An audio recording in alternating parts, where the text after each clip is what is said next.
Through the Looking-Glass by Lewis Carroll. Chapter 1. Looking-Glass House. One thing was certain, that the white kitten had nothing to do with it.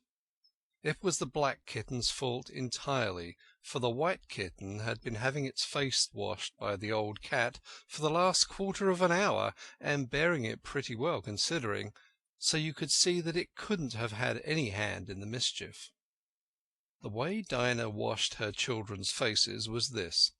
First she held the poor thing down by its ear with one paw, and then with the other paw she rubbed its face all over, the wrong way, beginning at the nose, and just now, as I said, she was hard at work on the white kitten, which was lying quite still and trying to purr, no doubt feeling that it was all meant for its good.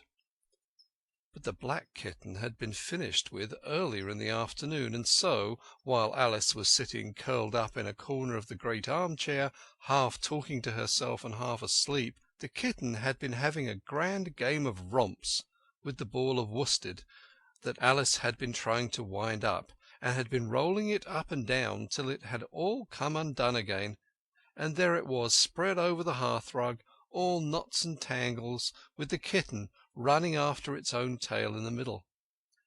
"Oh, you wicked little thing!" cried Alice, catching up the kitten and giving it a little kiss to make it understand that it was in disgrace. "Really, Dinah ought to have taught you better manners. You ought, Dinah, you know you ought," she added, looking reproachfully at the old cat, and speaking in as cross a voice as she could manage. And then she scrambled back into the armchair, taking the kitten and the worsted with her, and began winding up the ball again. But she didn't get on very fast, as she was talking all the time, sometimes to the kitten and sometimes to herself. Kitty sat very demurely on her knee, pretending to watch the progress of the winding, and now and then putting out one paw and gently touching the ball, as if it would be glad to help if it might. "Do you know what to-morrow is, Kitty?" Alice began. "You'd have guessed if you'd been up at the window with me. Only Dinah was making you tidy, so you couldn't. I was watching the boys getting in sticks for the bonfire, and it wants plenty of sticks, Kitty. Only it got so cold and it snowed so, they had to leave off. Never mind, Kitty, we'll go and see the bonfire to-morrow." Here Alice wound 2 or 3 turns of the worsted round the kitten's neck, just to see how it would look. This led to a scramble in which the ball rolled down upon the floor, and yards of it got unwound again. "Do you know, I was so angry, Kitty," Alice went on, just as soon as they were comfortably settled again. "When I saw all the mischief you had been doing, I was very nearly opening the window and putting you out into the snow. And you'd have deserved it, you little mischievous darling. What have you got to say for yourself? Now don't interrupt me," she went on, holding up one finger. "I'm going to tell you all your faults. Number 1, you squeaked twice while Dinah was washing your face this morning. Now, you can't deny it, Kitty, I heard you. What's that you say?" pretending that the kitten was speaking. "Her paw went into your eye? Well, that's your fault for keeping your eyes open. If you'd shut them tight up, it wouldn't have happened. Now, don't make any more excuses, but listen. Number 2, you pulled Snowdrop away by the tail just as I'd put down a saucer of milk before her. What, you were thirsty, were you? How do you know she wasn't thirsty too? Now, for number 3, you unwound every bit of the worsted while I wasn't looking. That's 3 faults, Kitty, and you've not been punished for any of them yet. You know, I'm saving up all your punishments for Wednesday week." "Suppose they saved up all my punishments?" she went on, talking more to herself than the kitten. "What would they do at the end of a year? I should be sent to prison, I suppose, when the day came. Or, let me see, suppose each punishment was to be going without a dinner.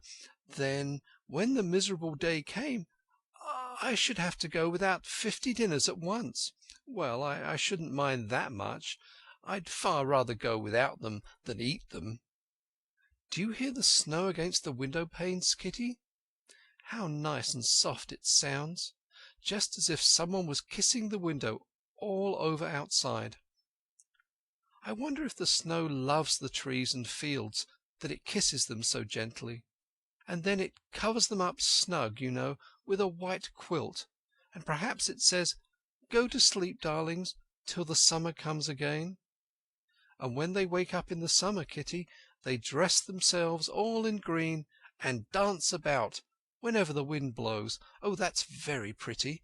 cried Alice, dropping the ball of worsted to clap her hands.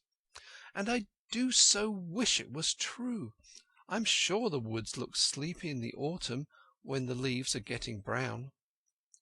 Kitty, can you play chess? Now, don't smile, my dear. I'm asking it seriously, because when we were playing just now you watched just as if you understood it, and when I said 'check' you purred. Well, it was a nice check, Kitty, and really I might have won if it hadn't been for that nasty knight that came wriggling down among my pieces. Kitty, dear, let's pretend." And here I wish I could tell you half the things Alice used to say, beginning with her favourite phrase, "Let's pretend." She had had quite a long argument with her sister only the day before, all because Alice had begun with "Let's pretend we're kings and queens," and her sister, who liked being very exact, had argued that they couldn't because there was only two of them, and Alice had been reduced at last to say, "Well, you can be one of them, and then I'll be the rest." And once she had really frightened her old nurse by shouting suddenly in her ear, "Nurse, let's do pretend that I'm a hungry hyena and you're a bone." But this is taking us away from Alice's speech to the kitten. "Let's pretend that you're the Red Queen, Kitty. Do you know, I think if you sat up and folded your arms you'd look exactly like her. Now do try, there's a dear." And Alice got the Red Queen off the table and set it up before the kitten as a model for it to imitate. However, the thing didn't succeed, principally, Alice said, because the kitten wouldn't fold its arms properly. So, to punish it, she held it up to the looking-glass that it might see how sulky it was. "And if you're not good directly," she added, "I'll put you through into Looking-Glass House. How would you like that? Now, if you only attend, Kitty, and not talk so much, I'll tell you all my ideas about Looking-Glass House. First, there's the room you can see through the glass. That's just the same as our drawing-room, only the things go the other way. I can see all of it when I get upon a chair, all but the bit behind the fireplace. Oh, I do so wish I could see that bit. I want so much to know whether they have a fire in the winter. You never can tell, you know, unless our fire smokes, and then the smoke comes up in that room too, but that may only be a pretence, just to make it look as if they had a fire. Well then, the books are something like our books, only the words go the wrong way. I know that because I've held up one of our books to the glass, and then they hold up one in the other room. How would you like to live in Looking-Glass House, Kitty? I wonder if they'd give you milk in there. Perhaps looking-glass milk isn't good to drink, but oh, Kitty, now we come to the passage, you can just see a little peep of the passage in Looking-Glass House if you leave the door of our drawing-room wide open, and it's very like our passage as far as you can see, only you know it may be quite different on beyond.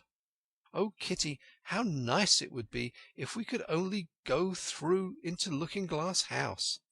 I'm sure it's got, oh, such beautiful things in it. Let's pretend there's a way of getting through into it somehow, Kitty. Let's pretend the glass has got all soft like gauze, so that we can get through. Why, it's turning into a sort of mist now, I declare. It'll be easy enough to get through." She was up on the chimney-piece while she said this, though she hardly knew how she got there, and certainly the glass was beginning to melt away, just like a bright silvery mist. In another moment Alice was through the glass and had jumped lightly down into the looking-glass room. The very first thing she did was to look whether there was a fire in the fireplace, and she was quite pleased to find that there was a real one, blazing away as brightly as the one she had left behind. "So I shall be as warm here as I was in the old room," thought Alice. "Warmer, in fact, because there'll be no one here to scold me away from the fire. Oh, what fun it'll be when they see me through the glass in here and can't get at me!" Then she began looking about, and noticed what could be seen from the old room was quite common and uninteresting, but that all the rest was as different as possible.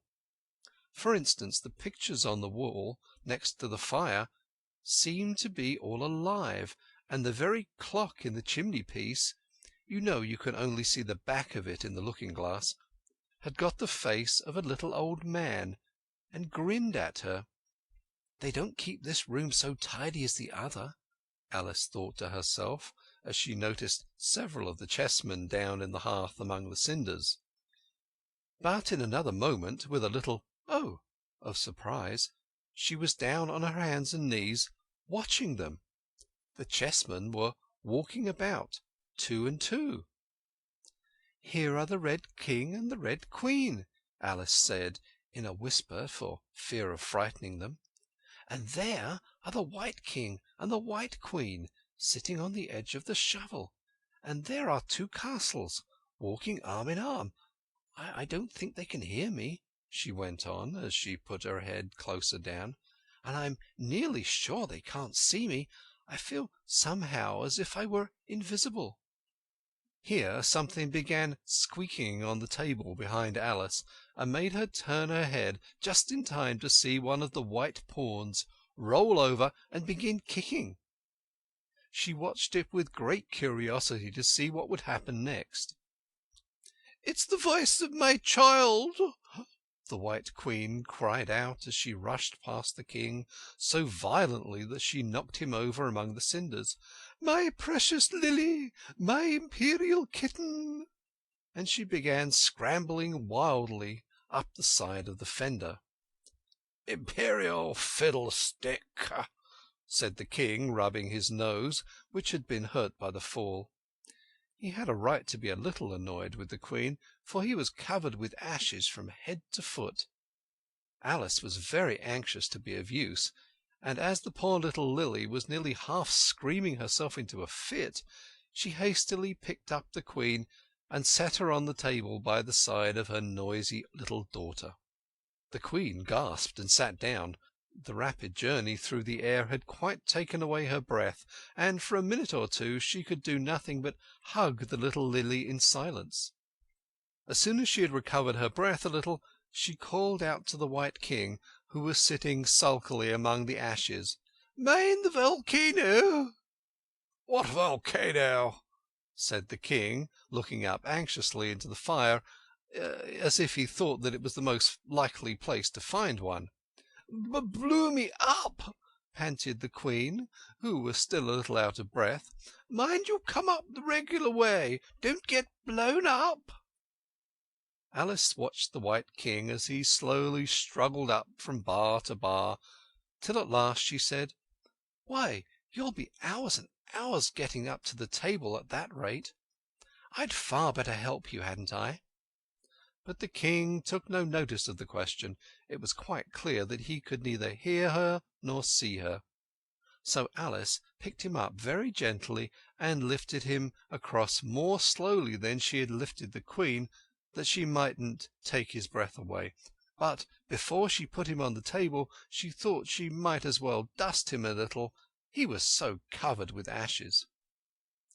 She said afterwards that she had never seen in all her life such a face as the king made when he found himself held in the air by an invisible hand and being dusted.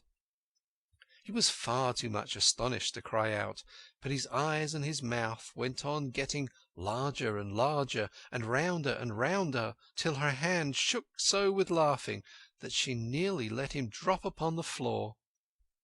"Oh, please don't make such faces, my dear," she cried out, quite forgetting the king couldn't hear her.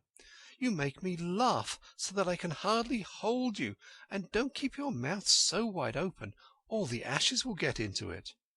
There now, I think you're tidy enough," she added, as she smoothed his hair and set him upon the table near the Queen. The king immediately fell flat on his back and lay perfectly still, and Alice was a little alarmed at what she had done, and went round the room to see if she could find any water to throw over him. However, she could find nothing but a bottle of ink, and when she got back with it she found that he had recovered, and he and the Queen were talking together in a frightened whisper, so low that Alice could hardly hear what they said. The king was saying, "I assure you, my dear, I turned cold to the very ends of my whiskers." To which the Queen replied, "You haven't got any whiskers." "The horror of that moment," the king went on, "I shall never, never forget." "You will, though," the Queen said, "if you don't make a memorandum of it." Alice looked on with great interest as the king took out an enormous memorandum book from his pocket and began writing. A sudden thought struck her, and she took hold of the end of the pencil, which came some way over his shoulder, and began writing for him. The poor king looked puzzled and unhappy, and struggled with the pencil for some time without saying anything, but Alice was too strong for him, and at last he panted out, "My dear, I really must get a thinner pencil. I can't manage this one a bit. It writes all manner of things that I don't intend." "What manner of things?" said the Queen, looking over the book, in which Alice had put, "The White Knight is sliding down the poker. He balances very badly." "That's not a memorandum of your feelings." There was a book lying near Alice on the table, and while she sat watching the White Knight, for she was still a little anxious about him, and had the ink all ready to throw over him just in case he fainted again, she turned over the leaves to find some part that she could read. "For it's all in some language I don't know," she said to herself. It was like this. Note: here follows the first verse of the poem Jabberwocky, but backwards. She struggled over this for some time, but at last a bright thought struck her. "Why, it's a looking-glass book, of course, and if I hold it up to a glass the words will all go the right way again." This was the poem that Alice read. Jabberwocky. 'Twas brillig, and the slithy toves did gyre and gimble in the wabe. All mimsy were the borogoves, and the mome raths outgrabe. Beware the Jabberwock, my son, the jaws that bite, the claws that catch. Beware the Jubjub bird, and shun the frumious Bandersnatch. He took his vorpal sword in hand, long time the Maxen foe he sought. So rested he by the Tumtum tree, and stood awhile in thought. And as in uffish thought he stood, the Jabberwock with eyes of flame came wilfering through the tungy wood, and burbled as it came. 1, 2, 1, 2, and through the vorpal blade went snicker-snack. He left it dead, and with its head he went galumphing back. "And hast thou slain the Jabberwock? Come to my arms, my beamish boy. O frabbulous day, callooh, callay!" he chortled in his joy.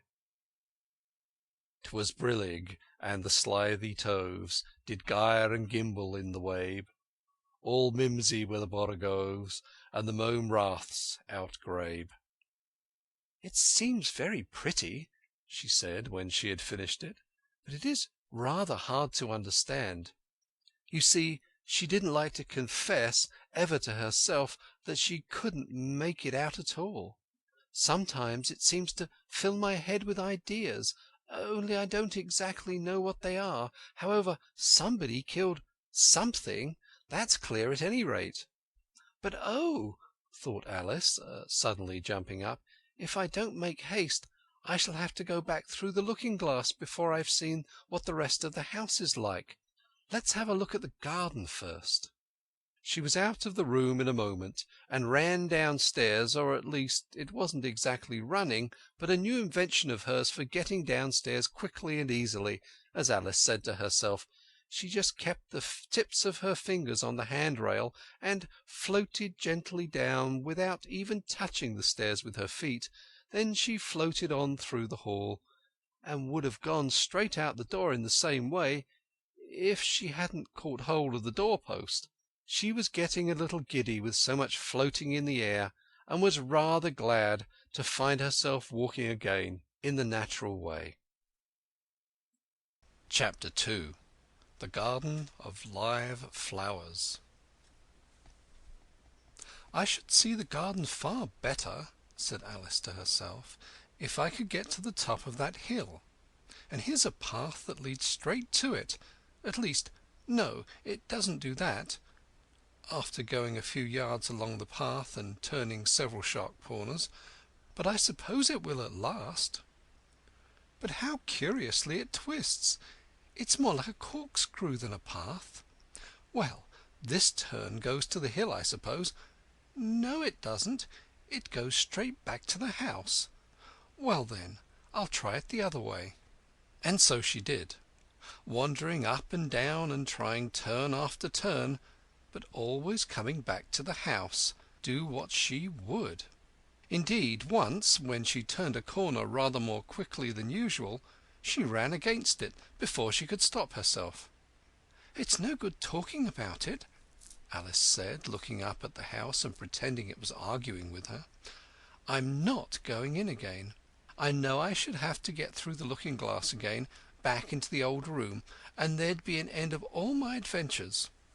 So, resolutely turning her back upon the house, she set out once more down the path, determined to keep straight on until she got to the hill. For a few minutes all went well, and she was just saying, "I really shall do it this time," when the path gave a sudden twist and shook itself, as she described it afterwards, and the next moment she found herself actually walking in at the door. "Oh, it's too bad!" she cried. "I never saw such a house for getting in the way. Never!" However, there was the hill in full sight, so there was nothing to be done but start again. This time she came upon a large flower-bed with a border of daisies and a willow tree growing in the middle. "Oh, Tiger-lily," said Alice, addressing herself to one that was waving gracefully about in the wind, "I wish you could talk." "We can talk," said the Tiger-lily, "when there's anybody worth talking to." Alice was so astonished that she couldn't speak for a minute. It quite seemed to take her breath away.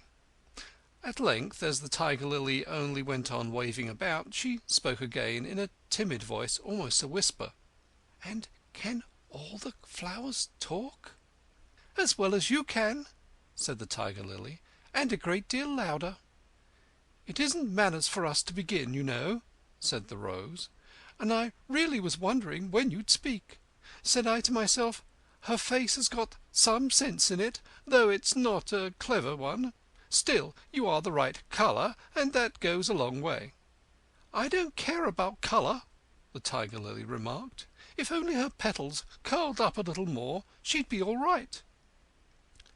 Alice didn't like being criticized, so she began asking questions. "Aren't you sometimes frightened at being planted out here with no one to take care of you?" "There's the tree in the middle," said the Rose. "What else is it good for?"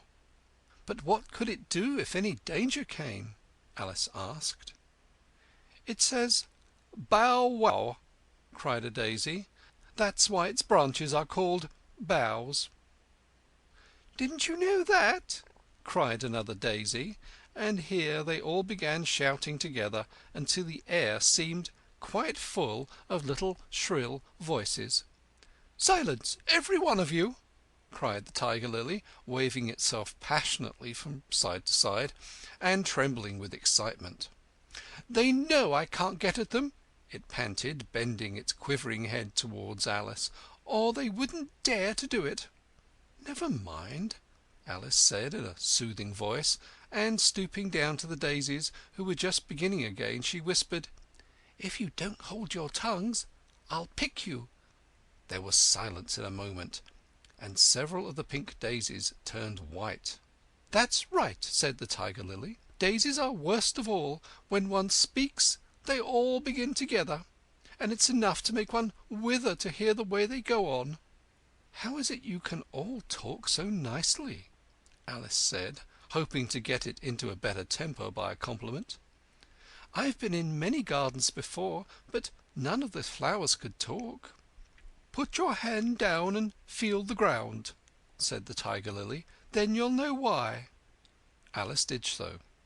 "It's very hard," she said, "but I don't see what that has to do with it." "In most gardens," the tiger lily said, "they make the beds too soft, so that the flowers are always asleep." This sounded like a very good reason, and Alice was quite pleased to know it. "I never thought of that before," she said. "It's my opinion that you never think at all," the rose said in a rather severe tone. "I never saw anybody that looks stupider," a violet said, so suddenly that Alice quite jumped, for it hadn't spoken before. "Hold your tongue," cried the tiger lily, "as if you ever saw anybody. You keep your head under the leaves and snore away there, till you know no more what's going on in the world than if you were a bud." "And are there any more people in the garden besides me?" Alice said, not choosing to notice the rose's last remark. "There's one other flower in the garden that can move about like you," said the rose. "I wonder how you do it." "You're always wondering," said the tiger lily. "But she's more bushy than you are." "Is she like me?" Alice asked eagerly, for the thought crossed her mind, "There's another little girl in the garden somewhere." "Well, she has the same awkward shape as you," the rose said, "but she's redder, and her petals are shorter, I think." "Her petals are done up close, almost like a dahlia," the tiger lily interrupted, "not tumbled about anyhow like yours." "But it's not your fault," the rose added kindly. "You're beginning to fade, you know, and then one can't help one's petals getting a little untidy." Alice didn't like this idea at all, so to change the subject she asked, "Does she ever come out here?" "I dare say you'll see her soon," said the rose. "She's one of the thorny kind." "Where does she wear the thorns?" Alice asked with some curiosity. "Why, all around her head, of course," the rose replied. "I was wondering you hadn't got some too. I thought it was the regular rule." "She's coming!" cried the larkspur. "I hear her footsteps, thump, thump, thump, along the gravel walk." Alice looked round eagerly, and found that it was the Red Queen. "She's grown a good deal," was her first remark. She had indeed. When Alice first found her in the ashes she had been only 3 inches high, and here she was half a head taller than Alice herself. "It's the fresh air does it," said the rose. "Wonderfully fine air it is out here." "I think I'll go and meet her," said Alice, for, though the flowers were interesting enough, she felt it would be far grander to have a talk with a real queen. "You can't possibly do that," said the rose. "I should advise you to walk the other way." This sounded nonsense to Alice, so she said nothing, but set off at once towards the Red Queen. To her surprise she lost sight of her in a moment, and found herself walking in at the front door again. A little provoked, she drew back, and after looking everywhere for the Queen, whom she spied at last a long way off, she thought she would try the plan this time of walking in the opposite direction. It succeeded beautifully. She had not been walking a minute before she found herself face to face with the Red Queen, and full in sight of the hill she had been so long aiming at. "Where do you come from?" said the Red Queen. "And where are you going? Look up, speak nicely, and don't twiddle your fingers all the time." Alice attended to all these directions, and explained, as well as she could, that she had lost her way. "I don't know what you mean by your way," said the Queen. "All the ways about here belong to me. But why did you come out here at all?" she added in a kinder tone. "Curtsy while you're thinking what to say. It saves time." Alice wondered a bit at this, but she was too much in awe of the Queen to disbelieve it. "I'll try it when I go home," she thought to herself, "the next time I'm a little late for dinner." "It's time for you to answer now," the Queen said, looking at her watch. "Open your mouth a little wider when you speak, and always say 'Your Majesty.'" "I only wanted to see what the garden was like, your Majesty." "That's right," said the Queen, patting her on the head, which Alice didn't like at all. "Though when you say 'garden,' I've seen gardens compared with which this would be a wilderness." Alice didn't dare argue the point, but went on. "And I thought I'd try and find my way to the top of that hill." "When you say 'hill,'" the Queen interrupted, "I could show you hills in comparison with which you'd call that a valley." "No, I shouldn't," said Alice, surprised into contradicting her at last. "A hill can't be a valley, you know. That would be nonsense." The Red Queen shook her head. "You may call it nonsense if you like," she said, "but I've heard nonsense compared with which that would be as sensible as a dictionary." Alice curtsied again, but she was afraid from the Queen's tone that she was a little offended, and they walked on in silence till they got to the top of the little hill. For some minutes Alice stood without speaking, looking out in all directions over the country, and a most curious country it was. There were a number of tiny little brooks running straight across it from side to side, and the ground between was divided up into squares by a number of little green hedges that reached from brook to brook. "I declare, it's marked out just like a large chessboard," Alice said at last. "There ought to be some men moving about somewhere.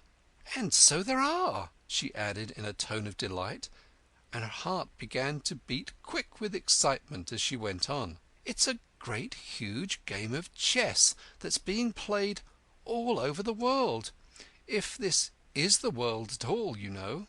Oh, what fun it is! How I wish I was one of them! I wouldn't mind being a pawn, if only I might join, though of course I should like to be a queen best." She glanced rather shyly at the real Queen as she said this, but her companion only smiled pleasantly and said, "That's easily managed. You can be the White Queen's pawn if you like, as Lily's too young to play, and you're in the second square to begin with. When you get to the 8th square you'll be a queen." Just at this moment, somehow or other, they began to run. Alice never could quite make it out, in thinking it over afterwards, how it was that they began. All she remembers is that they were running hand in hand, and the Queen went so fast that it was all she could do to keep up with her, and still the Queen kept crying, "Faster, faster!" But Alice felt she could not go faster, though she had not breath left to say so. The most curious part of the thing was that the trees and the other things around them never changed their places at all. However fast they went, they never seemed to pass anything. "I wonder if all the things move along with us," thought poor puzzled Alice. And the Queen seemed to guess her thoughts, for she cried, "Faster! Don't try to talk." Not that Alice had any idea of doing that. She felt as if she would never be able to talk again. She was getting so much out of breath. And still the Queen cried, "Faster, faster!" and dragged her along. "Are we nearly there?" Alice managed to pant out at last. "Nearly there," the Queen repeated. "Why, we passed it 10 minutes ago. Faster!" And they ran on for a time in silence, with the wind whistling in Alice's ears and almost blowing her hair off her head, she fancied. "Now, now!" cried the Queen. "Faster, faster!" And they went so fast that at last they seemed to skim through the air, hardly touching the ground with their feet, till suddenly, just as Alice was getting quite exhausted, they stopped, and she found herself sitting on the ground, breathless and giddy. The Queen propped her up against a tree and said kindly, "You may rest a little now." Alice looked round her in great surprise. "Why, I do believe we've been under this tree the whole time. Everything's just as it was." "Of course it is," said the Queen. "What would you have it?" "Well, in our country," said Alice, still panting a little, "you'd generally get somewhere else if you ran very fast for a long time, as we've been doing." "A slow sort of country," said the Queen. "Now here, you see, it takes all the running you can do to keep in the same place. If you want to get somewhere else, you must run at least twice as fast as that." "I'd rather not try, please," said Alice. "I'm quite content to stay here, only I am so hot and thirsty." "I know what you'd like," the Queen said good-naturedly, taking a little box out of her pocket. "Have a biscuit?" Alice thought it would not be civil to say no, though it wasn't at all what she wanted. So she took it and ate it as well as she could.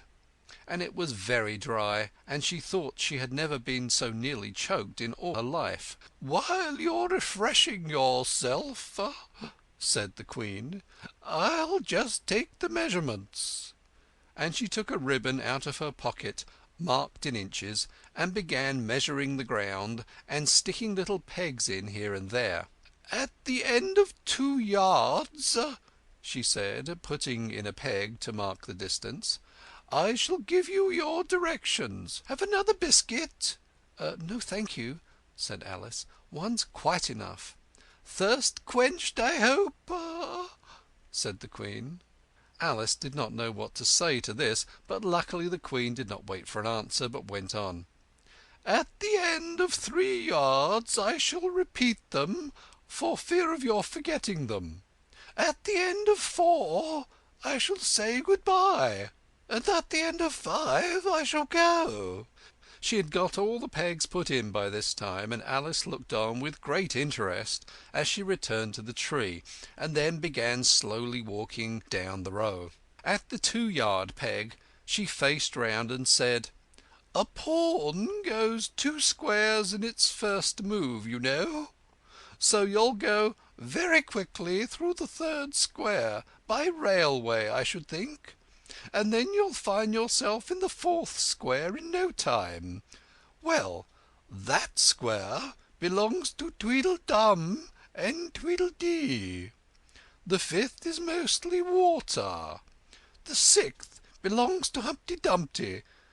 But you make no remark." "I didn't know I had to make one just then," Alice faltered out. "You should have said, It's extremely kind of you to tell me all this. However, we'll suppose it's said. The 7th square is all forest. However, one of the knights will show you the way. And in the 8th square we shall be queens together, and it's all feasting and fun." Alice got up and curtsied and sat down again. At the next peg the Queen turned again, and this time she said, "Speak in French when you can't think of the English for a thing. Turn out your toes as you walk, and remember who you are." She did not wait for Alice to curtsy this time, but walked on quickly to the next peg, where she turned for a moment to say "Good-bye." and then hurried on to the last. How it happened Alice never knew, but exactly as she came to the last peg she was gone. Whether she vanished into the air, or whether she ran quickly into the wood, and she can run very fast, thought Alice, there was no way of guessing, but she was gone, and Alice began to remember that she was a pawn, and that it would soon be time for her to move. Chapter 3. Looking-glass insects. Of course, the first thing to do was to make a grand survey of the country she was going to travel through. "It's something very like learning geography," thought Alice, as she stood on tiptoe in hopes of being able to see a little further. Principal rivers. There are none. Principal mountains. I'm on the only one, but I don't think it's got any name. Principal towns. Why, what are those creatures making honey down there? They can't be bees. Nobody ever saw bees a mile off, you know.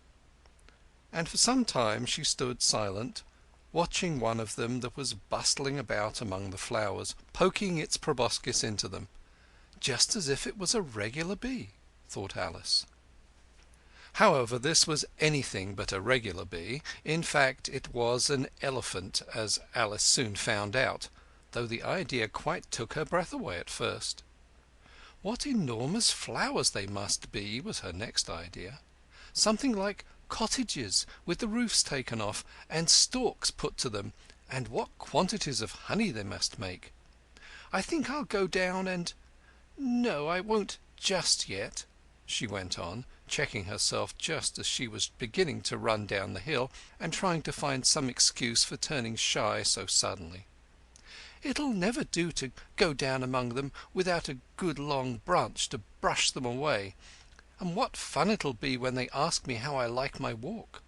I shall say, "Oh, I like it well enough." Here came the favourite little toss of the head. "Only it was so dusty and hot, and the elephants did tease so. I think I'll go down the other way," she said after a pause, "and perhaps I may visit the elephants later. Besides, I do so want to get into the third square." So with this excuse she ran down the hill and jumped over the first of the 6 little brooks. "Tickets, please," said the guard, putting his head in at the window. In a moment everybody was holding out a ticket. They were about the same size as the people, and quite seemed to fill the carriage.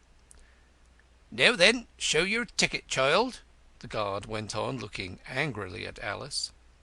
And a great many voices all said together, like the chorus of a song, thought Alice, "Don't keep him waiting, child. Why, his time is worth £1,000 a minute."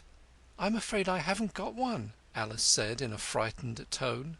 "There wasn't a ticket office where I came from." And again the chorus of voices went on, "There wasn't room for one where she came from. The land there is worth £1,000 an inch." "Don't make excuses," said the guard. "You should have bought one from the engine driver." And once more the chorus of voices went on, "The man that drives the engine. Why, the smoke alone is worth £1,000 a puff." Alice thought to herself, "Then there's no use in speaking." The voices didn't join in this time, as though she hadn't spoken, but to her great surprise they all thought in chorus. I hope you understand what thinking in chorus means, for I must confess that I don't. "Better to say nothing at all. Language is worth £1,000 a word." "I shall dream about £1,000 to-night, I know I shall," thought Alice. All this time the guard was looking at her, first through a telescope, then through a microscope, then through an opera glass. At last he said, "You're travelling the wrong way," and shut up the window and went away. "So young a child," said the gentleman sitting opposite to her. He was dressed in white paper. "Ought to know which way she's going, even if she doesn't know her own name." A goat that was sitting next the gentleman in white shut his eyes and said in a loud voice, She ought to know her way to the ticket office, even if she doesn't know her alphabet." There was a beetle sitting next to the goat. It was a very queer carriage full of passengers altogether, and as the rule seemed to be that they should all speak in turn, he went on with, "She'll have to go back from here as luggage." Alice couldn't see who was sitting beyond the beetle, but a hoarse voice spoke next. "Change engines," it said, and was obliged to leave off. "It sounds like a horse," Alice thought to herself, and an extremely small voice close to her ear said, "You might make a joke on that. Something about horse and horse, you know." Then a very gentle voice in the distance said, "She must be labelled Lass with care, you know." And after that other voices went on. What a number of people there are in the carriage, thought Alice, saying, "She must go by post, as she's got a head in her. She must be sent as a message by the telegraph. She must draw the train herself the rest of the way," and so on. But the gentleman dressed in white paper leaned forwards and whispered in her ear, "Never mind what they all say, my dear, but take a return ticket every time the train stops." "Indeed I shan't," Alice said rather impatiently. "I don't belong to this railway journey at all. I was in a wood just now, and I wish I could get back there." "You might make a joke on that," said the little voice close to her ear. "Something about you would if you could, you know." "Don't tease so," said Alice, looking about in vain to see where the voice came from. "If you're so anxious to have a joke made, why don't you make one yourself?" The little voice sighed deeply. It was very unhappy evidently, and Alice would have said something pitying to comfort it if it would only sigh like other people, she thought. But this was such a wonderfully small sigh that she wouldn't have heard it at all if it hadn't come quite close to her ear. The consequence of this was that it tickled her ear very much, and quite took off her thoughts from the unhappiness of the poor little creature. "I know you are a friend," the little voice went on, "a dear friend, an old friend, and that you won't hurt me though I am an insect." "What kind of insect?" Alice inquired a little anxiously. What she really wanted to know was whether it could sting or not, but she thought this wouldn't be quite a civil question to ask. "What, then you don't—" the little voice began, when it was drowned by a shrill scream from the engine, and everybody jumped up in alarm, Alice among the rest. The horse, who had put his head out of the window, quietly drew it in and said, "It's only a brook we have to jump over." Everybody seemed satisfied with this, though Alice felt a little nervous at the idea of trains jumping at all. "However, it'll take us into the fourth square. That's some comfort," she said to herself.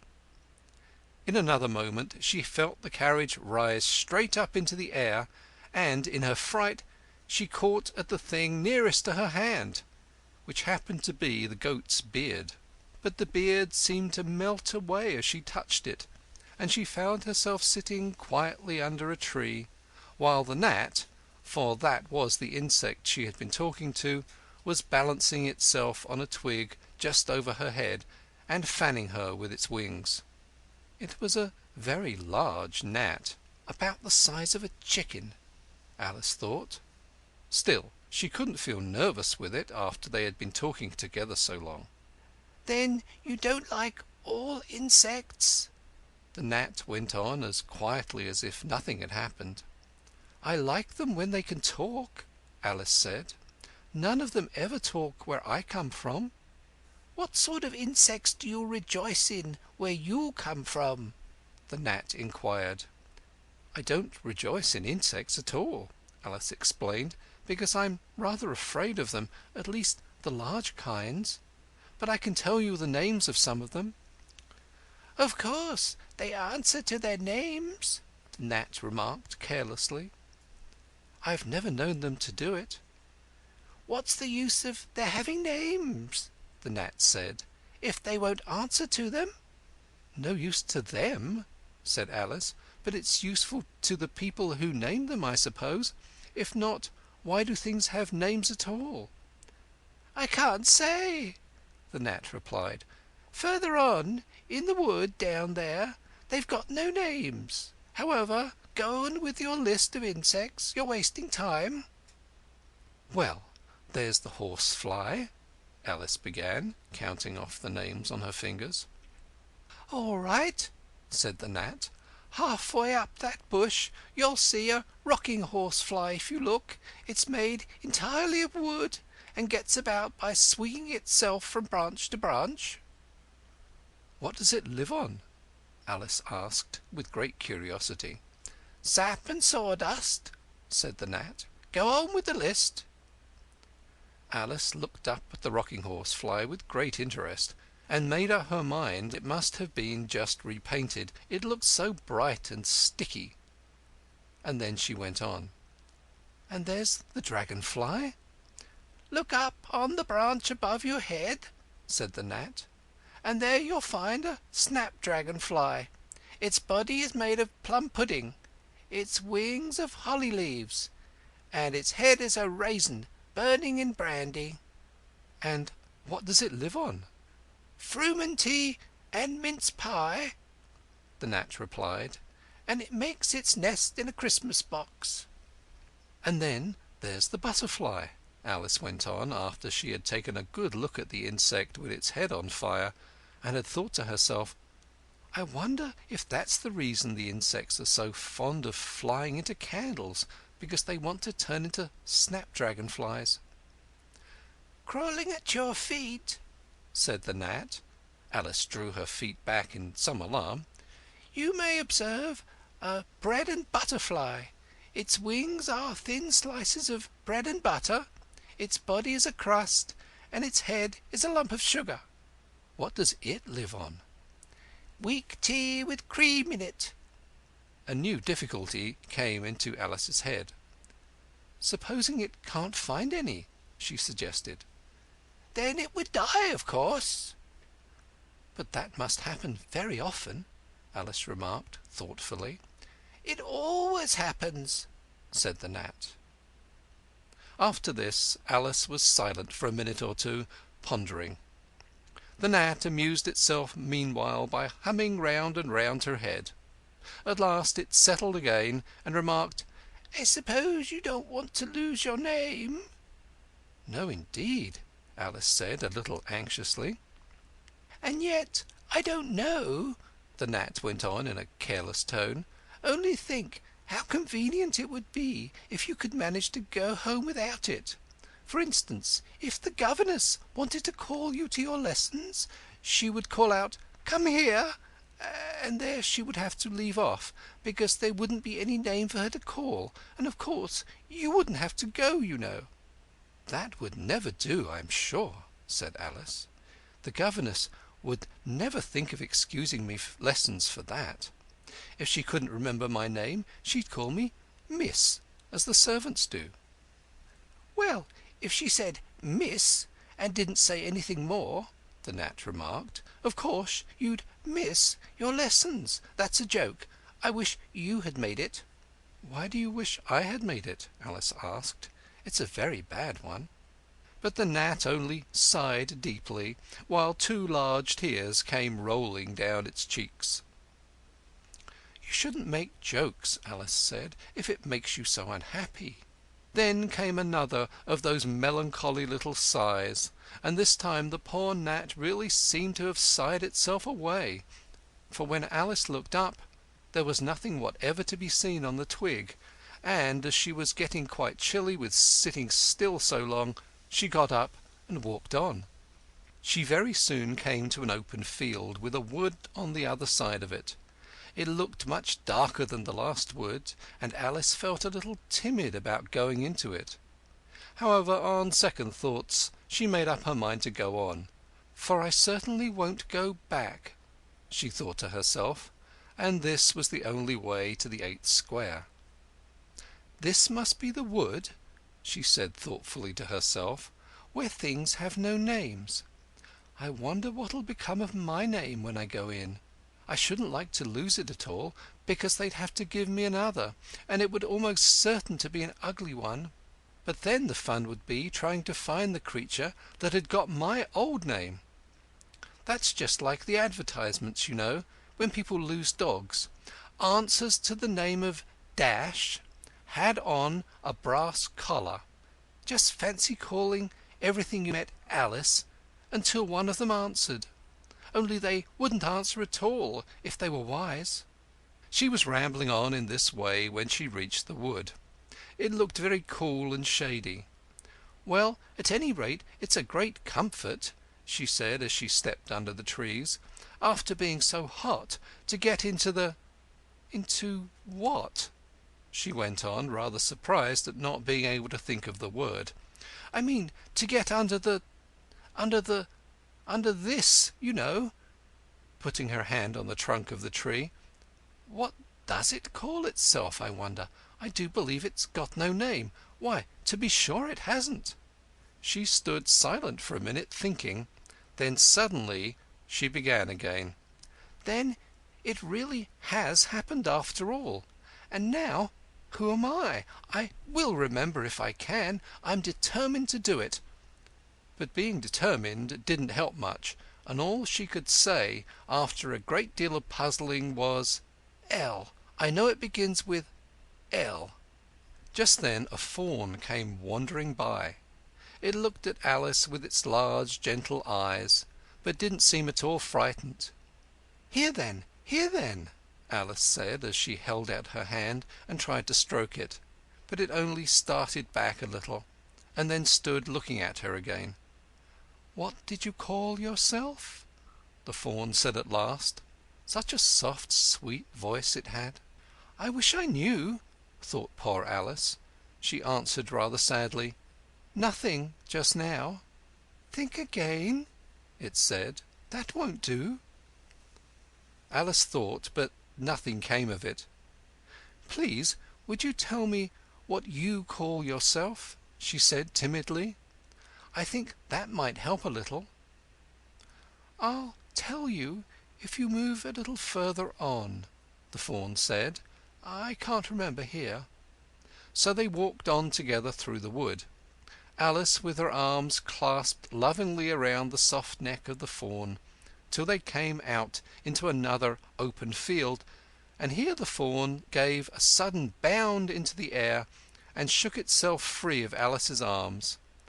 "I'm a fawn!" it cried out in a voice of delight. "And, dear me, you're a human child!" A sudden look of alarm came into its beautiful brown eyes, and in another moment it had darted away at full speed. Alice stood looking after it, almost ready to cry with vexation at having lost her dear little fellow traveller so suddenly.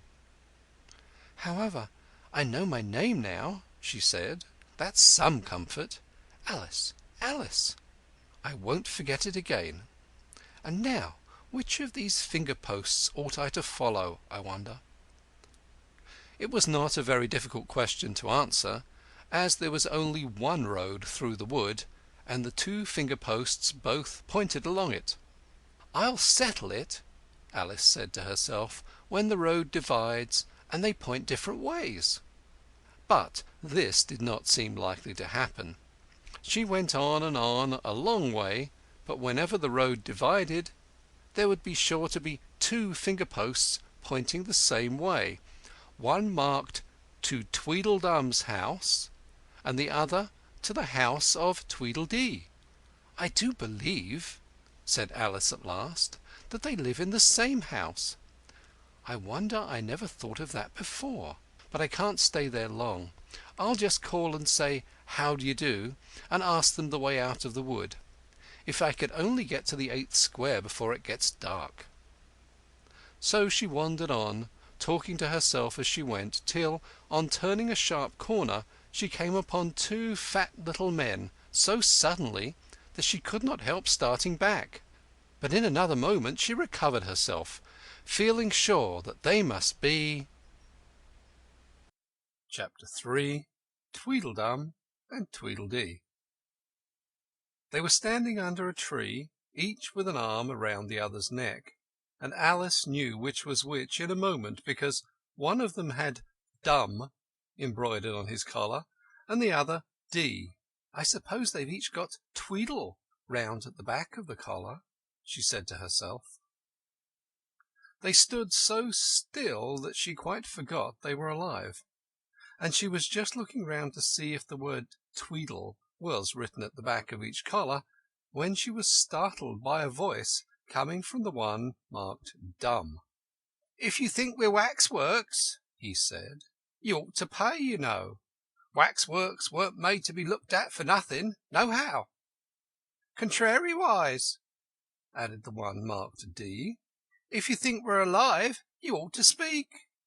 "I'm sure I'm very sorry," was all Alice could say, for the words of the old song kept ringing through her head like the ticking of a clock, and she could hardly help saying them out loud. Tweedledum and Tweedledee agreed to have a battle, for Tweedledum said Tweedledee had spoiled his nice new rattle. Just then flew down a monstrous crow, as black as a tar barrel, which frightened both the heroes so they quite forgot their quarrel. "I know what you're thinking about," said Tweedledum, "but it isn't so, nohow.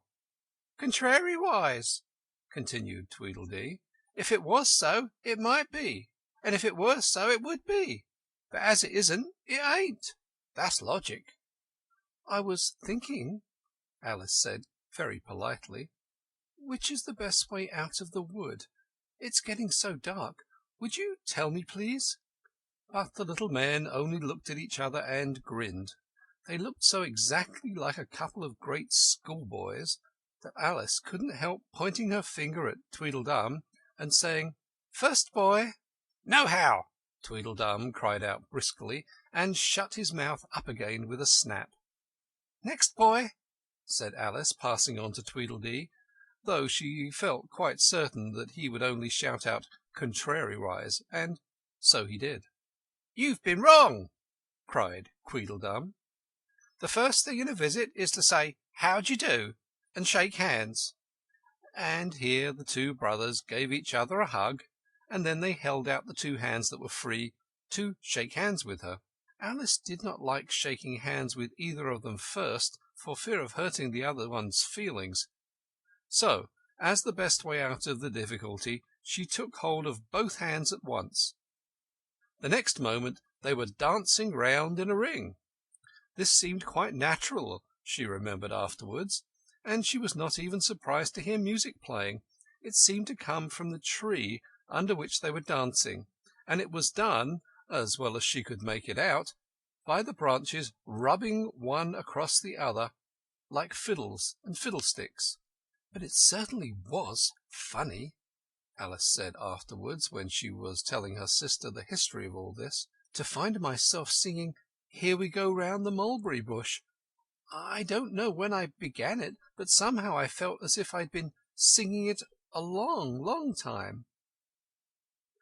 The other two dancers were fat, and very soon out of breath.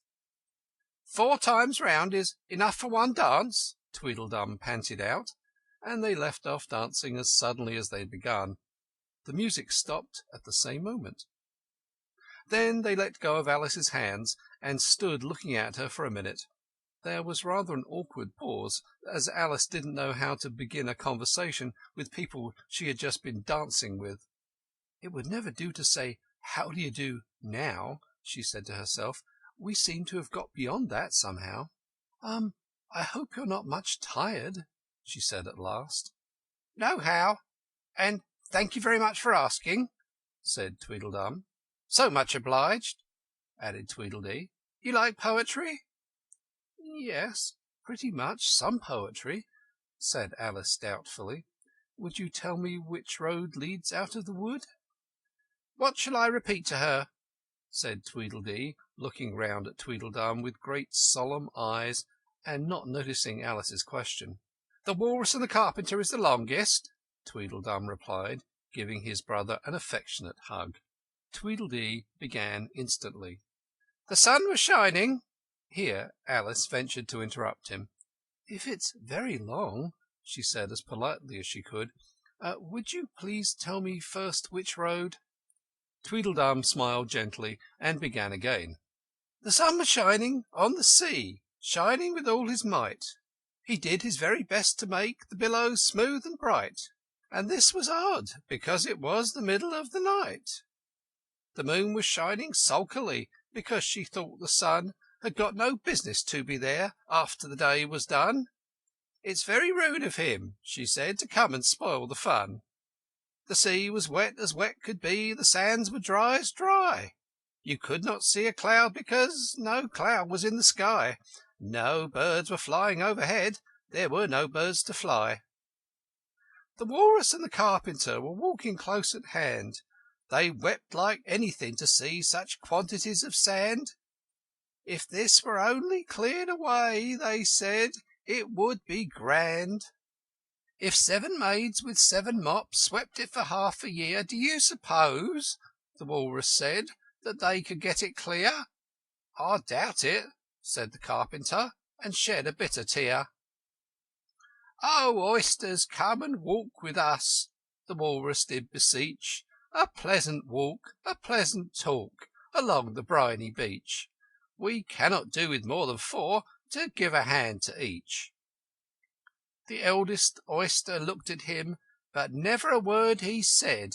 The eldest oyster winked his eye and shook his heavy head, meaning to say he did not choose to leave the oyster bed. But 4 young oysters hurried up, all eager for the treat. Their coats were brushed, their faces washed, their shoes were clean and neat, and this was odd because, you know, they hadn't any feet. 4 other oysters followed them, and yet another 4, and thick and fast they came at last, and more and more and more, all hopping through the frothy waves and scrambling to the shore. The Walrus and the Carpenter walked on a mile or so, and then they rested on a rock conveniently low, and all the little oysters stood and waited in a row. The time has come, the Walrus said, to talk of many things, of shoes and ships and sealing wax, of cabbages and kings, and why the sea is boiling hot, and whether pigs have wings. But wait a bit, the oysters cried, before we have our chat, for some of us are out of breath, and all of us are fat. No hurry, said the Carpenter. They thanked him much for that. A loaf of bread, the Walrus said, is what we chiefly need. Pepper and vinegar besides are very good indeed. Now, if you're ready, oysters dear, we can begin to feed. But not on us, the oysters cried, turning a little blue. After such kindness, that would be a dismal thing to do. The night is fine, the Walrus said. Do you admire the view? It was so kind of you to come, and you are very nice. The Carpenter said nothing but, cut us another slice. I wish you were not quite so deaf. I've had to ask you twice. It seems a shame, the Walrus said, to play them such a trick, and after we brought them out so far, and made them trot so quick. The Carpenter said nothing, but the butter's spread too thick. I weep for you, the Walrus said. I deeply sympathise. With sobs and tears he sorted out those of the largest size, holding his pocket handkerchief before his streaming eyes. Oh, oysters, said the Carpenter, you've had a pleasant run. Shall we be trotting home again? But answer came there none, and that was scarcely odd, because they'd eaten every one. I liked the Walrus best, said Alice, because, you see, he was a little sorry for the poor oysters. He ate more than the Carpenter, though, said Tweedledee. You see, He held his handkerchief in front so that the carpenter couldn't see how many he took, contrariwise." "That was mean," Alice said indignantly. "Then I like the carpenter best, if he didn't eat so many as the walrus." "But he ate as many as he could get," said Tweedledum. This was a puzzler. After a pause, Alice began, "Well, they were both very unpleasant characters." Here she checked herself in some alarm at hearing something that sounded to her like the puffing of a large steam engine in the wood near them, though she feared it was more likely to be a wild beast. "Are there any lions or tigers about here?" she asked timidly. "It's only the Red King snoring," said Tweedledee. "Come and look at him," the brothers cried, and they each took one of Alice's hands and led her up to where the king was sleeping. "Isn't he a lovely sight?" said Tweedledum. Alice couldn't say honestly that he was. He had a tall red nightcap on with a tassel, and he was lying crumpled up in a sort of untidy heap, and snoring loud. "Fit to snore his head off," as Tweedledum remarked. "I'm afraid he'll catch cold with lying on the damp grass," said Alice, who was a very thoughtful little girl. "He's dreaming now," said Tweedledee. "And what do you think he's dreaming about?" Alice said, "Nobody can guess that." "Why, about you!" Tweedledee exclaimed, clapping his hands triumphantly. "And if he left off dreaming about you, where do you suppose you'd be?" "Where I am now, of course," said Alice. "Not you," Tweedledee retorted contemptuously. "You'd be nowhere. Why, you're only a sort of thing in his dream. If that there king was to wake," added Tweedledum, "you'd go out, bang, just like a candle." "I shouldn't," Alice exclaimed indignantly. "Besides, if I'm only a sort of thing in his dream, what are you, I should like to know?" "Ditto," said Tweedledum. "Ditto, ditto," cried Tweedledee. He shouted this so loud that Alice couldn't help saying, "Hush! You'll be waking him, I'm afraid, if you make so much noise." "Well, it's no good your talking about waking him," said Tweedledum. "When you're only one of the things in his dream, you know very well you're not real." "I am real," said Alice, and began to cry. "You won't make yourself a bit realer by crying," Tweedledee remarked. "There's nothing to cry about." "But if I wasn't real," Alice said, half laughing through her tears, it all seemed so ridiculous, "I shouldn't be able to cry." "I hope you don't suppose those are real tears," Tweedledum interrupted in a tone of great contempt. "I know they're talking nonsense," Alice thought to herself, "and it's foolish to cry about it." So she brushed away her tears and went on as cheerfully as she could. "At any rate, I'd better be getting out of the wood, for really it's coming on very dark. Do you think it's going to rain?" Tweedledum spread out a large umbrella over himself and his brother, and looked up into it. "No, I don't think it is," he said. "At least, not under here, nohow." "But it may rain outside." "It may, if it chooses," said Tweedledee. "We've no objection, contrariwise." "Selfish things," thought Alice, and she was just going to say good night and leave them, when Tweedledum sprang out from under the umbrella and seized her by the wrist. "Do you see that?" he said, in a voice choking with passion, and his eyes grew large and yellow, all in a moment, as he pointed with a trembling finger at a small white thing lying under the tree. "It's only a rattle," Alice said, after a careful examination of the white thing. "Not a rattlesnake, you know," she added hastily, thinking that he was frightened, "and only an old rattle, quite old and broken." "I knew it was," cried Tweedledum, beginning to stamp about wildly and tear his hair. "It's spoilt, of course." Here he looked at Tweedledee, who immediately sat down on the ground and tried to hide himself under the umbrella. Alice laid her hand upon his arm and said in a soothing tone, "You needn't be so angry about an old rattle. But it isn't old, Tweedledum cried, in a greater fury than ever. It's new, I tell you. I bought it yesterday. My nice new rattle. And his voice rose to a perfect scream. All this time Tweedledee was trying his best to fold up the umbrella with himself in it, which was such an extraordinary thing to do that it quite took off Alice's attention from the angry brother. But he couldn't quite succeed, and it ended in his rolling over, bundled up in the umbrella, with only his head out, and there he lay, opening and shutting his mouth, and his large eyes looking more like fish than anything else, Alice thought. Of course you agree to have a battle, Tweedledum said in a calmer tone. I suppose so, the other sulkily replied, as he crawled out of the umbrella. Only she must help us to dress up, you know.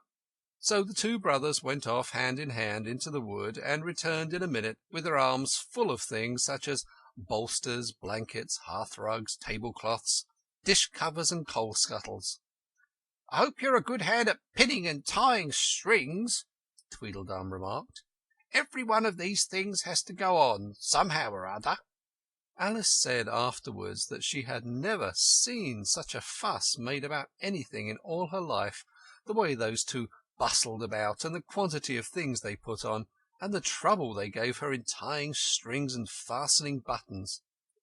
Really, they'll be more like bundles of old clothes than anything else by the time they're ready, she said to herself, as she arranged a bolster around the neck of Tweedledee.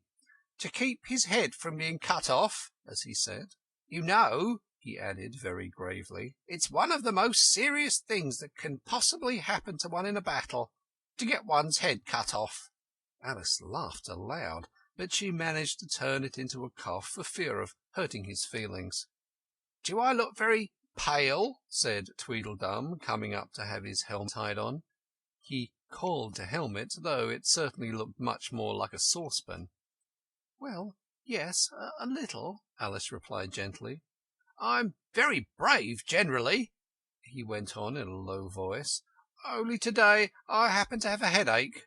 And I've got a toothache, said Tweedledee, who had overheard the remark. I'm far worse off than you. Then you'd better not fight to-day, said Alice, thinking it a good opportunity to make peace. We must have a bit of a fight, but I don't care about going on long, said Tweedledum. What's the time now? Tweedledee looked at his watch and said, 4:30. Let's fight until 6, and then have dinner, said Tweedledum. Very well, the other said rather sadly, and she can watch us. Only you'd better not come very close, he added. I generally hit everything I can see when I get really excited. And I hit everything within reach, cried Tweedledum, whether I can see it or not. Alice laughed. You must hit the trees pretty often, I should think, she said. Tweedledum looked round him with a satisfied smile. I don't suppose, he said, there'll be a tree left standing for ever so far round by the time we've finished. And all about a rattle, said Alice, still hoping to make them a little ashamed of fighting for such a trifle. I shouldn't have minded it so much, said Tweedledum, if it hadn't been a new one. I wish the monstrous crow would come, thought Alice.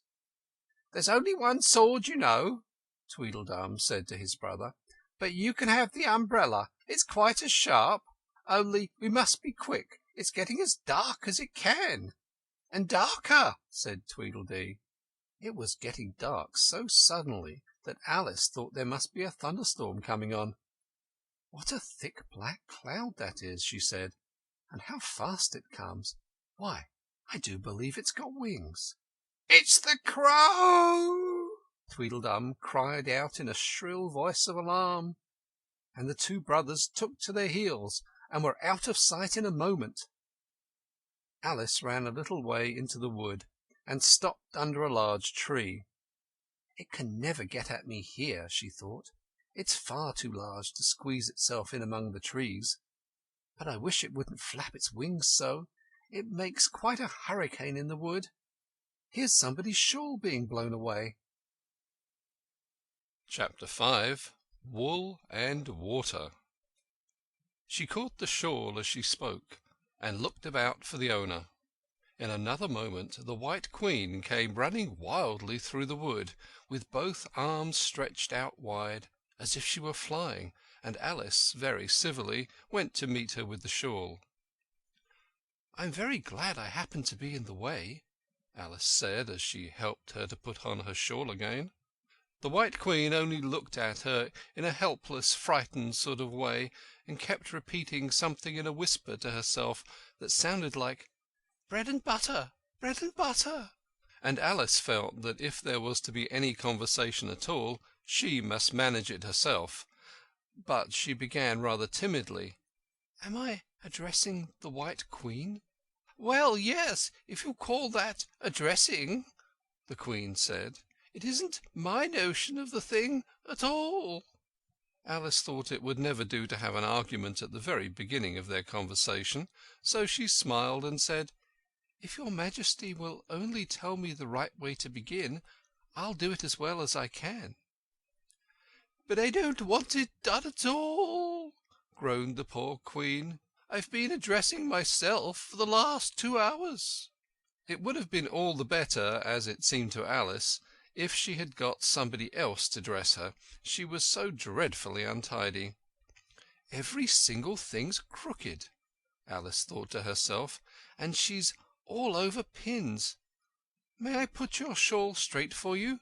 she added aloud. "I don't know what's the matter with it," the Queen said in a melancholy voice. "It's out of temper, I think. I pinned it here and I've pinned it there, but there's no pleasing it." "It can't go straight, you know, if you pin it all on one side," Alice said as she gently put it right for her. "And dear me, what a state your hair is in!" "The brush has got entangled in it," the Queen said with a sigh, "and I lost the comb yesterday." Alice carefully released the brush and did her best to get the hair in order. "Come, you look rather better now," she said, after altering most of the pins. "But really, you should have a lady's maid." "I'm sure I'll take you with pleasure," the Queen said. "Twopence a week, and jam every other day." Alice couldn't help laughing as she said, "I don't want you to hire me, and I don't care for jam." "It's very good jam," said the Queen.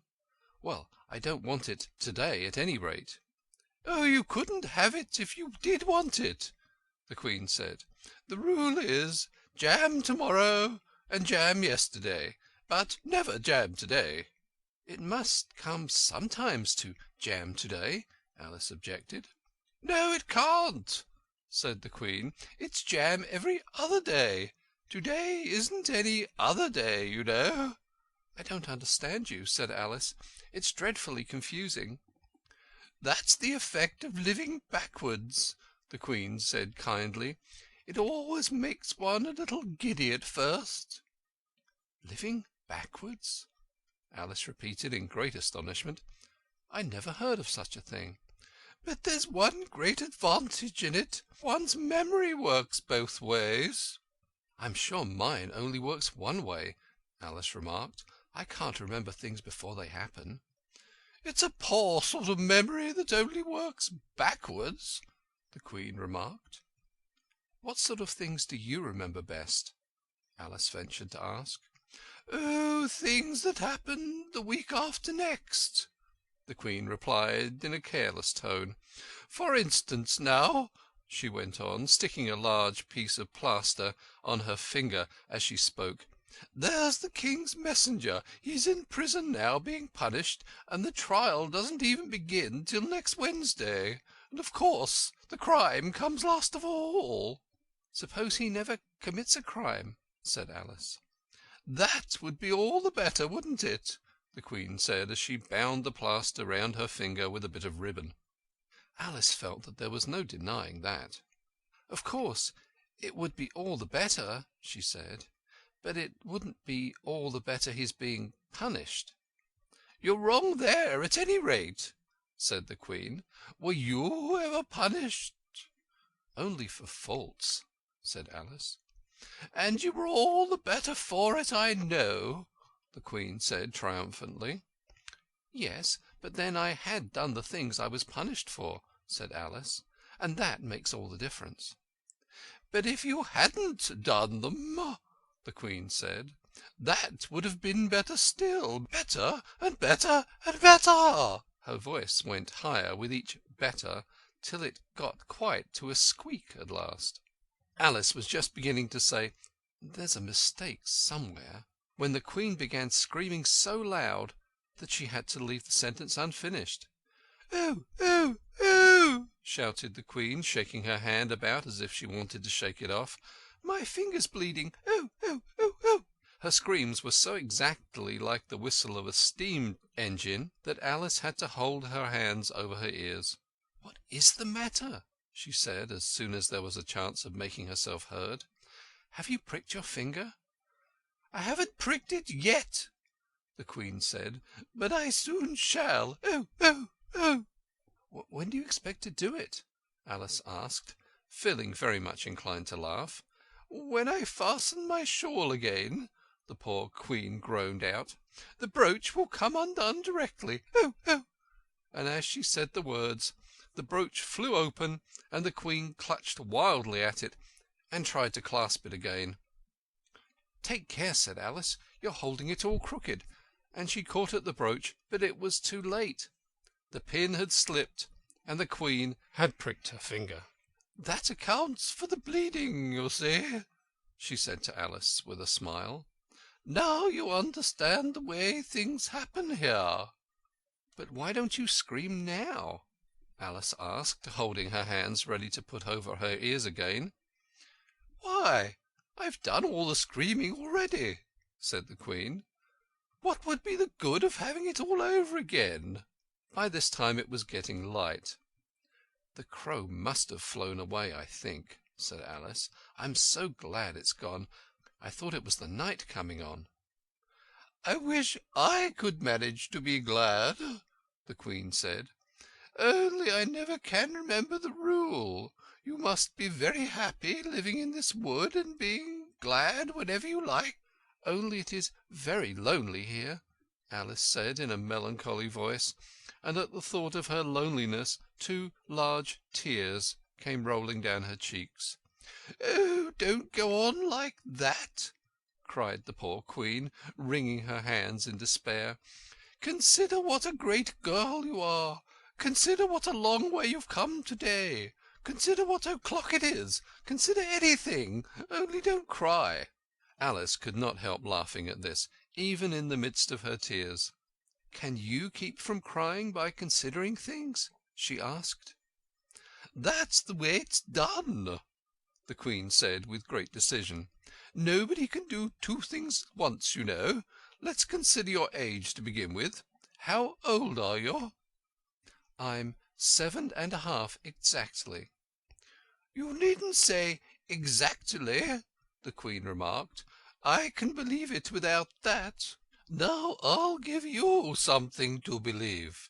I'm just 101 5 months and a day."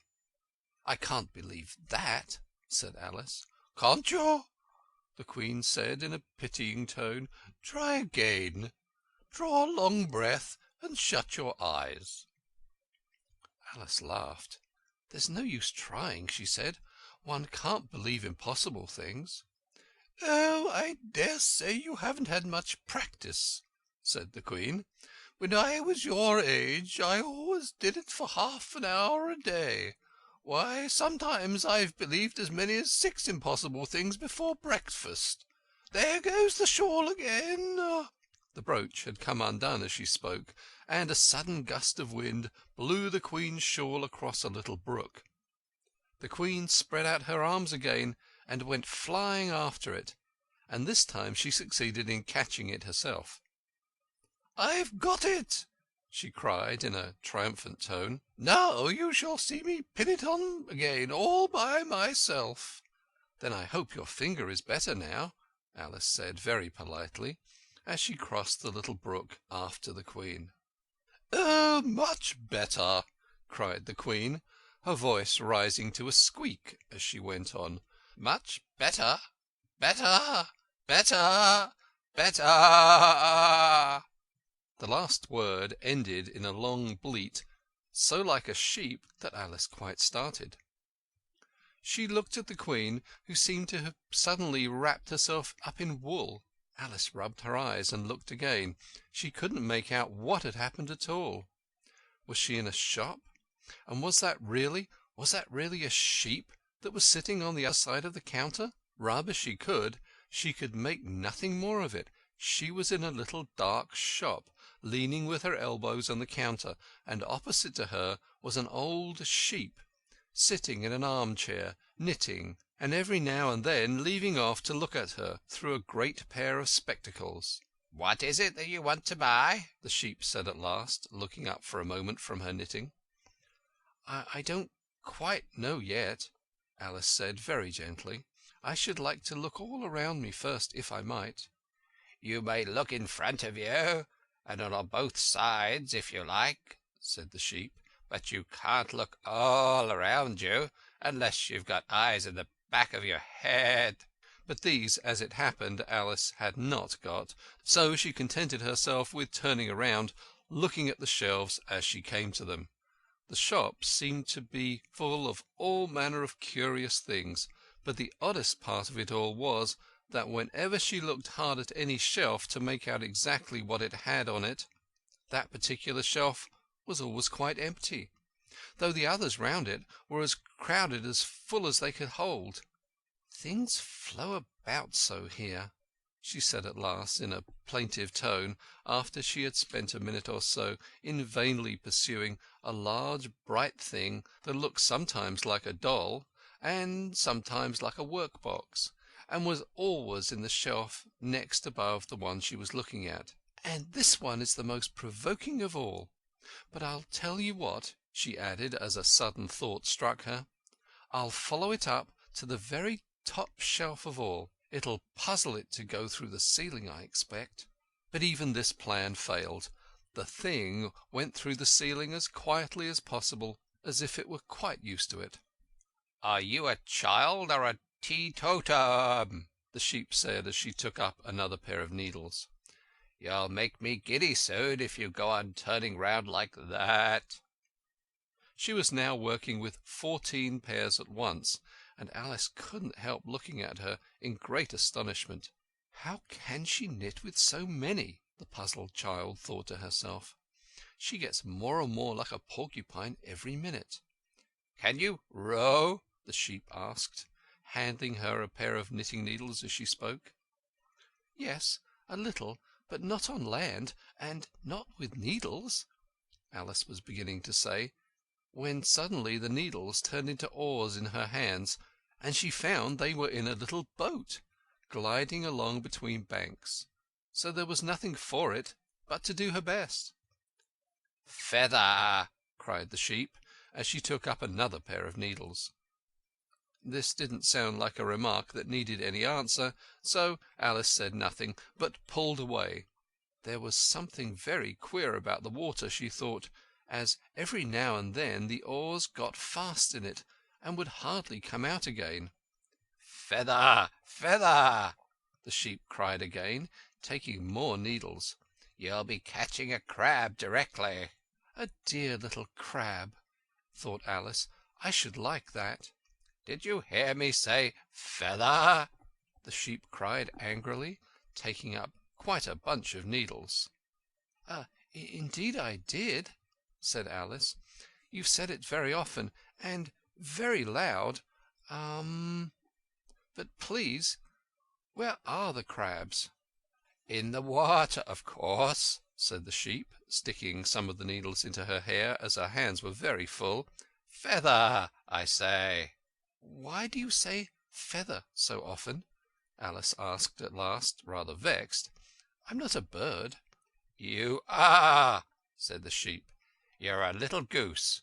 This offended Alice a little, so there was no more conversation for a minute or two, while the boat glided gently on, sometimes among beds of weeds, which made the oars stick fast in the water worse than ever, and sometimes under trees, but always with the same tall river banks frowning over their heads. "Oh, please, there are some scented rushes," Alice cried in a sudden transport of delight. "There really are, and such beauties!" "You needn't say 'please' to me about 'em," the Sheep said, without looking up from her knitting. "I didn't put 'em there, and I'm not going to take 'em away." "No, but I meant, please, may we wait and pick some?" Alice pleaded, "if you don't mind stopping the boat for a minute." "How am I to stop it?" said the Sheep. "If you leave off rowing, it'll stop itself." So the boat was left to drift down the stream as it would, till it glided gently in among the waving rushes.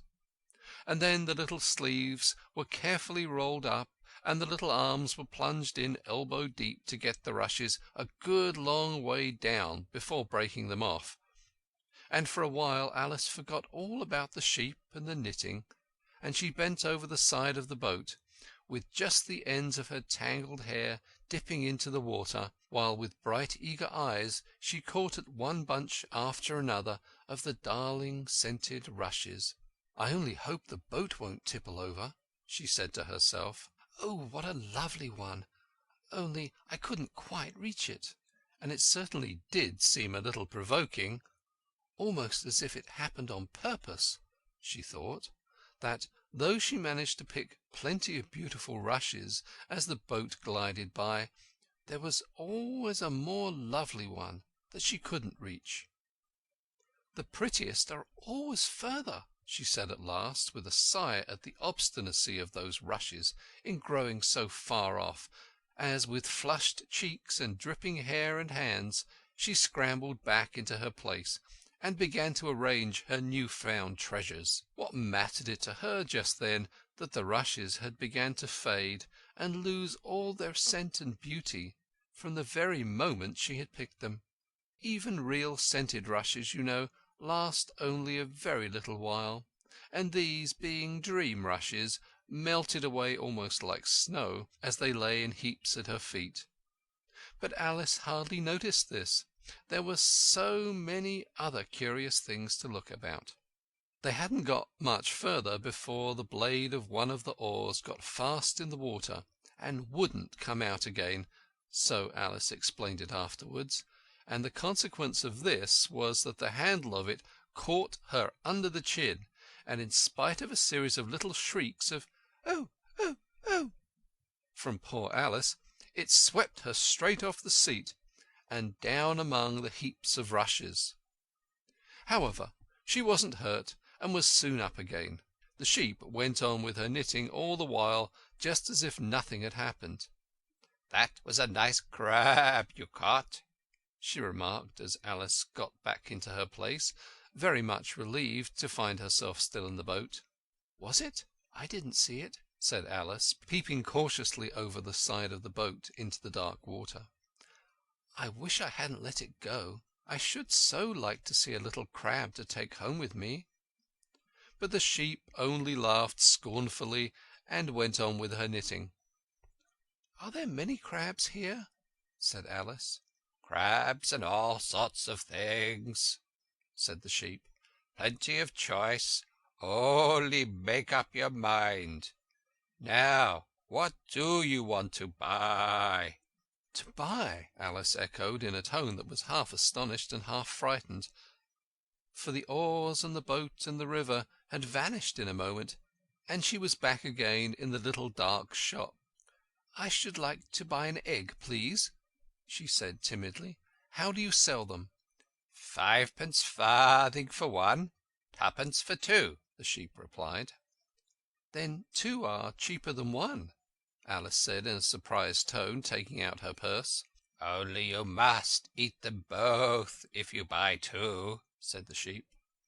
"Then I'll have one, please," said Alice, as she put the money down on the counter, for she thought to herself, they mightn't be at all nice, you know. The Sheep took the money and put it away in a box. Then she said, "I'd never put things in people's hands. That would never do. You must get it for yourself." And so saying, she went off to the other end of the shop and set the egg upright on a shelf. "I wonder why it wouldn't do," thought Alice, as she groped her way among the tables and chairs. for the shop was very dark toward the end. The egg seems to get further away the more I walk towards it. Let me see, is this a chair? Why, it's got branches, I declare. How very odd to find trees growing here, and actually here's a little brook. Why, this is the very queerest shop I ever saw." So she went on, wondering more and more at every step, as everything turned into a tree the moment she came up to it, and she quite expected the egg to do the same.